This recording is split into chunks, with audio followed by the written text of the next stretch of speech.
قاری ایوب مرحوم تھے جو کہ مدینہ مسجد نبوی میں انہوں نے امامت بھی کی کچھ. قاری ایوب صاحب جو کشمیری تھے؟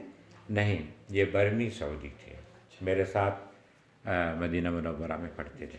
جی تو پھر مدینہ پہنچنے کے بعد آپ نے کس شعبے کا انتخاب خود کیا؟ آپ نے کس شعبے کا یا پہلے سے جی ہی تھا؟ ہاں، میں یہ بتا رہا تھا کہ ہوائی جہاز میں جب ہم لوگ جا رہے تھے، اب رات کا وقت تھا، آدھی رات کو فلائٹ پہنچنی تھی، تو تھوڑا سا دل میں یہ بھی ہو رہا تھا کہ آدھی رات کو پہنچ کے اب وہاں کہاں جائیں گے، کیا کریں گے. تو وہ ایک سعودی جو بعد میں اندازہ ہوا کہ بخاری سعودی ہے، ضعیف انسان تھا، تو اس سے کچھ بات چیت ہوئی. اب جب فلائٹ اترنے کا وقت آیا تو اس نے کہا کہ دیکھیں جامعہ تو دور ہے اور اس وقت سواریاں بھی شاید نہ ملیں یا مشکل سے ملے گی، تو آپ یہ کریں کہ رات کو میرے ساتھ میرے گھر چلیں، رات میرے گھر پہ گزار کے اگلے دن چلے جائیں جامعہ. اس طرح وہ ہمیں اپنے گھر لے گیا. تو وہاں پہ مدینہ میں یہ رواج تھا اس زمانے میں کہ گھروں کے باہر کے دروازے ساری رات کھلے رہتے تھے. دروازہ تو بند ہے لیکن کنڈی اندر سے نہیں لگائی جاتی تھی، یا بعض کی کنڈی ایسی تھی کہ جو دونوں طرف سے کھلتی تھیں، باہر والا باہر سے کھول لے، اندر والا اندر سے کھول لے، تاکہ ہوا سے نہ کھل جائے، بند رہے لیکن بوقت ضرورت دونوں طرف سے کھولا جاتا تھا. تو اس کا بھی ایسے ہی تھا. وہ آیا اور دروازہ کھولا، ایک کمرے میں ہمیں کہا کہ یہ آپ لوگوں کے لیے کمرہ ہے، آپ یہاں سو جائیں. سامان رکھا ہم نے اس سے کہا کہ ہم حرم یعنی مسجد نبوی کو بھی حرم کہا جاتا ہے، جانا چاہتے ہیں. اس نے کہا کہ رات کو 11 بجے کے بعد حرم بند کر دیا جاتا ہے، اس کے سب دروازے تو بند ہو گئے، صبح چلے جائیے گا. تو ہم وہاں لیٹ گئے، وہ اپنے کمرے میں اوپر چلا گیا. رات لیٹے لیٹے نیند نہیں آ رہی تھی مجھے، تو میں اٹھ کے بیٹھا تو رفیق بھائی بھی اٹھ کے بیٹھ گئے، یعنی انہیں بھی نیند نہیں آ رہی تھی. کہنے لگے کہ ہم لوگ آپس میں بہت بے تکلف تھے، کہنے لگے کہ یار نیند نہیں آ رہی تو کیوں نہ چلیں، وہ حرم اگرچہ بند ہے لیکن باہر سے دیکھ کے آ جاتے ہیں. تو ہم دونوں گھر سے نکل گئے اور مسجد نبوی پہنچ گئے. چاروں طرف سے اس کا چکر لگا کے، اتنی بڑی اس وقت نہیں تھی، اب تو چاروں طرف چکر لگانا کئی کلومیٹر بن جائے.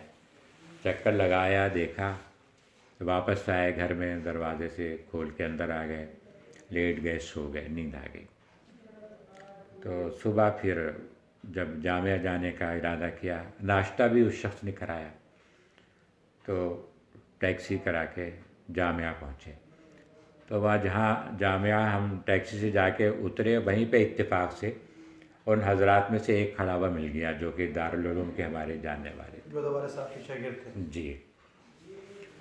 تو انہوں نے ہماری کارروائی جو داخلے کی تھی، داخلہ تو ہو چکا تھا لیکن اس کے بعد کی رجسٹریشن یا تسجیل کی جو کارروائی تھی وہ کرائی. اس میں پہلا مرحلہ یہ تھا کہ ہمیں رہنے کی جگہ مل جائے. تو سب سے پہلے رہنے کو جگہ، وہ ایک عارضی قیام گاہ تھی، جو نیا طالب علم آتا تھا تو اس کو وہاں پہ گیسٹ ہاؤس کی طرح کہہ لیجیے، جب تک اس کو کمرہ وغیرہ نہیں مل جاتا وہاں پہ ٹھہرایا جاتا تھا. اور کچھ رقم دی جاتی تھی کہ یہ رقم ہے خرچ کے لیے، کہ باقاعدہ خرچہ تو مہینے کے آخر سے ملنا شروع ہوگا لیکن اس وقت کے تک کے لیے آپ یہاں سے خرچ کریں. اور کچھ کارڈ دیتے تھے کہ یہ یونیورسٹی کے ریسٹورنٹ میں دکھا کر اس سے آپ کو کھانا مل سکتا ہے، تو وہ کھانا لیں. پھر آگے رجسٹریشن کے سلسلے میں ایک انٹرویو ہوا. وہ صبری، محمود صبری ایک وہاں کے ملازم تھے، جنہیں الامین العام کے بعد نمبر 2 نائب الامین العام تھے یونیورسٹی کے. جی، یعنی کہ ڈپٹی رجسٹرار.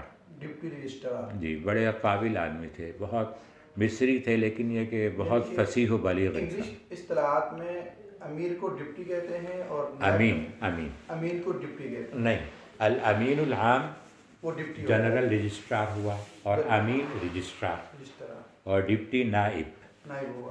صبری صاحب کون تھے؟ یہ نائب الامین تھے، یعنی ڈپٹی رجسٹرار تھے مدینہ یونیورسٹی کے. ان کے پاس جب جانا ہوا تو ایک یا دو حضرات اور ان کے ساتھ بیٹھے ہوئے تھے. انہوں نے ہم سے کچھ باتیں کی یوں ہی کہ کب کہاں پڑے، کیا ہوا، کیا خیالات ہیں وغیرہ، ایسے ہی جیسے کہ عام سی گفتگو تھی دوستانہ ماحول کی. تو بعد میں پتہ چلا کہ اچھا یہ تو ہمارا انٹرویو ہوا ہے. انہوں نے اس انداز سے بات کی کہ یہ پتہ نہیں چلنے دیا کہ وہ امتحان لے رہے ہیں. وعلیکم السلام. وہ انٹرویو تھا. اس کے بعد ہمیں ایک پرچہ دیا گیا کہ آپ کا داخلہ کلیت الشریعہ میں ہوا ہے. کلیت الشریعہ میں داخلہ ہو گیا. ہم نے نہیں محسوس کیا کہ یہ کوئی بہت بڑی بات ہو گئی. بعد میں جب لوگوں کو، ملنے جلنے والوں کو ہم نے بتایا کہ ہمارا داخلہ کلیت الشریعہ میں ہو گیا ہے، تو جس نے بھی سنا بہت زیادہ خوشی کا اظہار کیا اور تعجب کا بھی کہ کلیت الشریعہ میں تو بڑی مشکل سے داخلہ دیتے ہیں یہ لوگ. ان کی کوشش ہوتی ہے کہ کسی اور کلیہ میں داخلہ دے دیں. آپ لوگوں کو کلیت الشریعہ میں بغیر مانگے ہوئے دے دیا. کلیت الشریعہ اس کو انگلش میں کیا کہیں گے؟ فیکلٹی آف شریعہ. شریعہ لا کو کہتے ہیں. لا ہر لا نہیں، وہ ہر لا کو تو کلیت الحقوق کہتے ہیں، لیکن وہ لا جو کہ فقہ اور اسلامی احکام سے متعلق ہو تو وہ شریعہ ہے. جی اس میں داخلہ ہو گیا. تو جس کو بھی پتہ چلتا تھا کہ تعجب اور خوشی کا اظہار کرتا تھا کہ بغیر مانگے ہوئے. اب وہ انٹرویو کے دوران یا مقابلہ کہتے ہیں انٹرویو کو عربی میں، اس میں وہ محمود صبری صاحب نے یہ محسوس کیا ہوگا کہ ان کو شریعہ میں داخلہ دینا چاہیے، یہ اس قابل ہیں. تو وہ آپ کا جو محمود صبری صاحب سے گفتگو ہوئی تھی وہ عربی میں ہوئی تھی؟ جی ظاہر ہے وہ تو عربی میں ہوئی تھی. تو آپ کو کوئی دقت تو نہیں ہوئی تھی اس میں؟ دقت تو یقیناً ہوئی جی، لیکن کوشش ان کی یہ ہوتی ہے چونکہ وہ لوگ اس بات کے عادی تھے کہ نئے طلباء دنیا بھر سے آ رہے ہیں تو ان کو دقت ہوتی ہے، تو اس وجہ سے وہ اس انداز سے گفتگو کرتے ہیں کہ وہ آسانی جہاں تک ہو سکے وہ آسانی ہو جائے. جی کیونکہ بعض طلباء ایسے بھی وہاں پہ جاتے تھے کہ جو عربی بیک گراؤنڈ ان کا بالکل نہیں تھا، عربی پڑھے ہوئے نہیں تھے. ان کو پہلے وہاں پہ عربی پڑھائی جاتی تھی 1 سال یا 2 سال، پھر ان کو اس میں داخلہ دیا جاتا تھا اس شعبے میں جہاں کے لیے وہ گئے ہیں. انہی میں ہمارے 2 ساتھی تھے. ان میں سے ایک تھے سردار عتیق جو کہ آزاد کشمیر کے صدر کے بیٹے تھے. ہاں سردار قیوم صاحب کے جو بیٹے تھے. جی ان کے صاحبزادے تھے. بعد میں ان کے ساتھ وہاں بڑی دوستی رہی. ہم لوگ گاڑی میں ساتھ ہی گھومتے پھرتے رہتے تھے. جی بلکہ ڈرائیونگ بھی انہوں نے، کار کی ڈرائیونگ، گاڑی ڈرائیونگ انہوں نے ہمیں بھائیوں کو سکھائی. جی ابھی رابطہ ہے آپ کا سردار عتیق صاحب؟ نہیں اب کوئی رابطہ نہیں ہے. جی بس میرے خیال میں 1 گھنٹہ ہمارا مکمل ہو گیا ہے. جی تو کافی ہے پھر انشاءاللہ کبھی. انشاءاللہ پھر کبھی. کیونکہ آپ کا گلا بھی کافی خراب ہے. مجھے یہ تکلیف پرانی رہتی ہے. تو اس کو مختلف نشستوں میں کر لیں گے تاکہ تفصیل سے جی انشاءاللہ. ویسے بھی اذان کا وقت بھی قریب ہے. بہت بہت شکریہ آپ کا.